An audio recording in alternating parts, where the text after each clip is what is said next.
Alright, so I got a good video for you guys today, and if you don't know who I am, I'm Anthony with Pro Dealer Secrets, and I'm going to tell you how a lot of you guys are limiting the market for your car. You are actively eliminating buyers, and you do this by what you're doing to the cars that you're selling.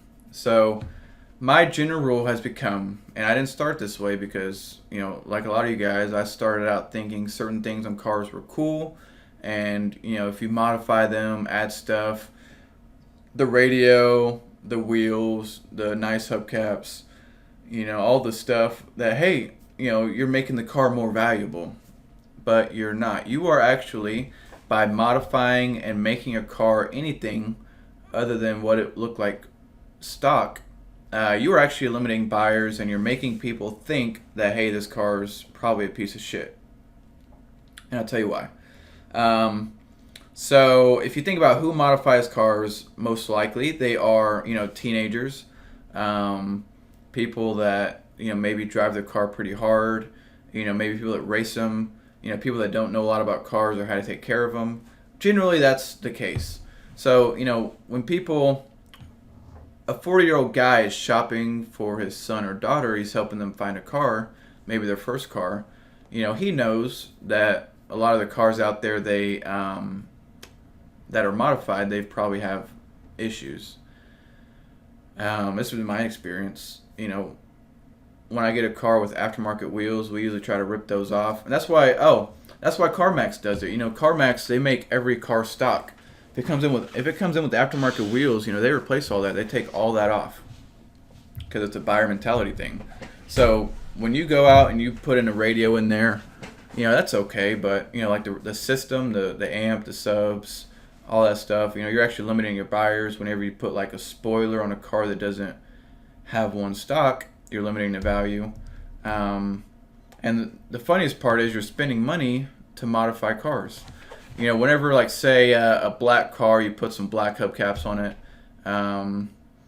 black on black, what are you going to think? Oh, that's a teenager car.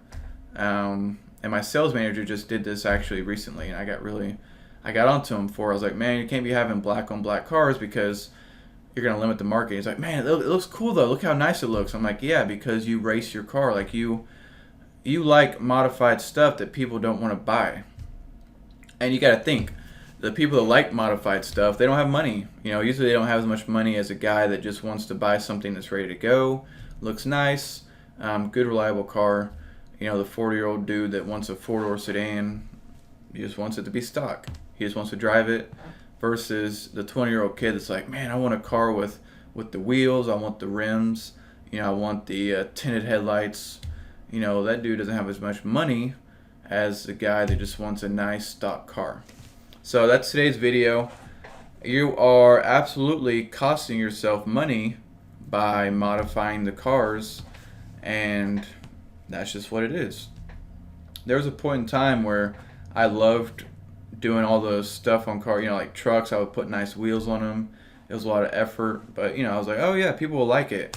What I found was all the people that were now interested, they needed to finance, they didn't have money, they were just looking, they wanted to test drive it, as opposed to, just a good, nice stock truck. You start getting grandpas that have cash in their pocket. Would you rather sell it to a grandpa with cash on the table, or would you rather have a bunch of lookers who are like, man, that's a cool truck, can I drive it? And same with sports cars. If you got a sports car like a Mustang GT, it's got all the stuff on it, all the upgrades, you're gonna get a lot of people that just want to joyride. So you gotta cut that out. You gotta tell people, no, you're not driving it unless you have money.